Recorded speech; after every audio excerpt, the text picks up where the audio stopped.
Барлықтарыңызға сәлем достар. Сіздермен бірге Қарлығаш, менің каналыма қош келдіңіздер. Бүгін менің сүйікті десерттерімнің, торттарымның бірі тирамису дайындап көрсететін боламын. Ең алдымен қайнаған суға кофені араластырып дайындап аламыз. Тирамисуды үйдегі кез келген қолайлы ыдыстарыңызға жинасаңыздар болады. Савоярди печеньесі керек болады. Савоярди печеньесін екі жағын кофеге малып аламыз да, видеодағыдай қас қатарынан ыдысымызға салып шығамыз.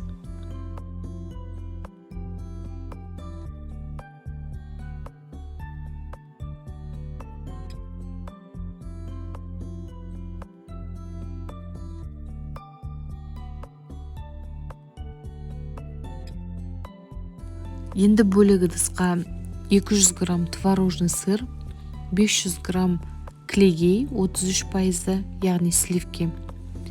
Міндетті түрде 33%-дан жоғары болу керек. Одан соң қант ұнтағы 200 грамм қосып, миксердің аз жылдамдығына, жоғары жылдамдығына дейін миксерлеп аламыз.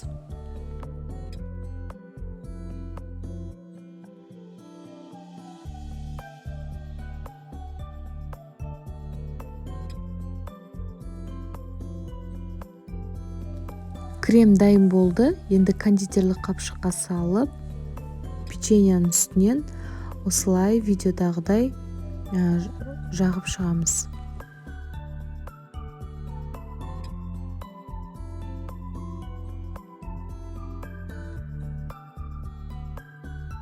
Қайтадан савоярди печеньеларын кофеге батырып, десертімізді жинап шығамыз.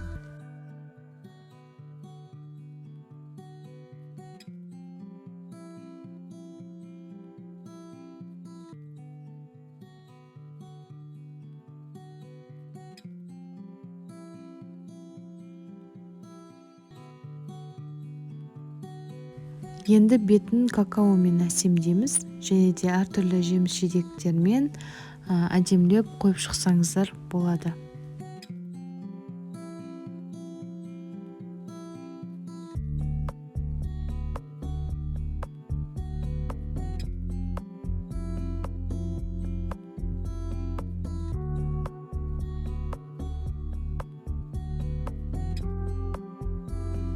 Өте дәмді, жұмсақ, нәзік тирамису дайын болды.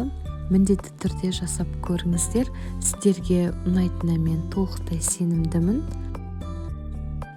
Сіздермен бірге болған Қарлығаш, менің YouTube каналыма және Instagram парақшама тіркелуді ұмытпаңыздар. Барлықтарыңызға көп-көп рахмет. Ас болсын.